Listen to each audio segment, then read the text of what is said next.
Well, so what is about Harley that you like the most, you love the most?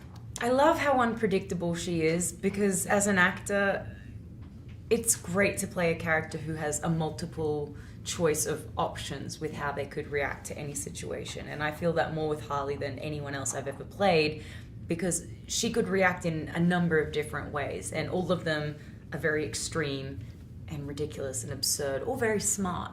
Yeah, it's amazing because she can be fun, she can be evil, she can be nice, she can be whatever she wants. Yeah. It's so go power, this character. Yeah. And even though she's crazy, she can be also an influence for youngers, for teenagers, or for girls. That felt pretty great. Can you talk about this thin line between be bad and be an example? Exactly. I mean, I think what makes it okay is that we exist in a fantasy world. It's a heightened reality. You're very aware that you're watching a movie when you're watching Harley Quinn and the Birds of Prey. So that detachment from reality, I think, gives you the ability to do extreme things because everyone knows that's not going to happen in real life. We're not going to behave that way in real life. However, there's an element of escapism where as a moviegoer, you can sit there, be thrown into this world. You can see Harley and the birds do all this crazy stuff that you know you can't do in real life, but you would love to do sometimes. And that is... Punch someone in the face. punch them in the face or like... Blow something up. Blow up, like it's fun and it's a spectacle and it's exciting. More than anything, I'd say that's what this film is. It's a fun ride, and it's told through Harley's eyes and seen in a way that only Harley could see it. So it's unpredictable, it's crazy, it's colourful, it's fun, but it is fantasy. Yeah. It reflects the comic book universe, whereby it's not a world that we live in, but there are aspects of it. Because I'm Harley freaking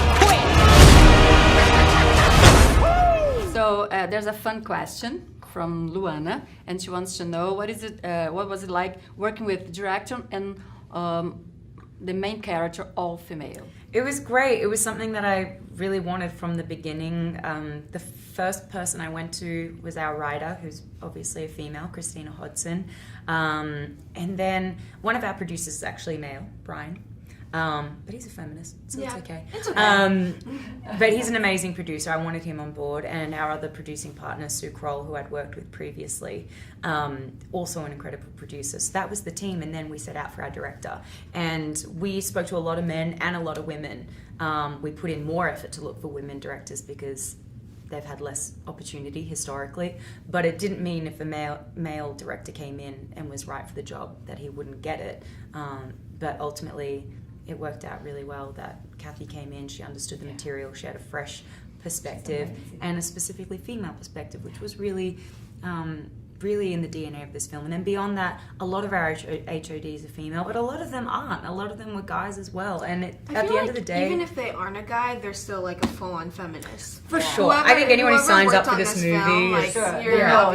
They believe in equality, and that's wonderful. But at the end of the day, people are artists and they're storytellers, and that goes beyond gender, in my opinion. A good story is a good story. A good character is a good character, whether it's male or female. And I don't think we should be putting them in boxes depending. I think that's why we haven't seen as many female-driven films, because often the female characters are put in these boxes and have to be good or be kind or be whatever. And now, all of a sudden, there's an explosion of female characters who are messy and raw and conflicted, and that's fascinating to watch, whether you're a guy or a girl.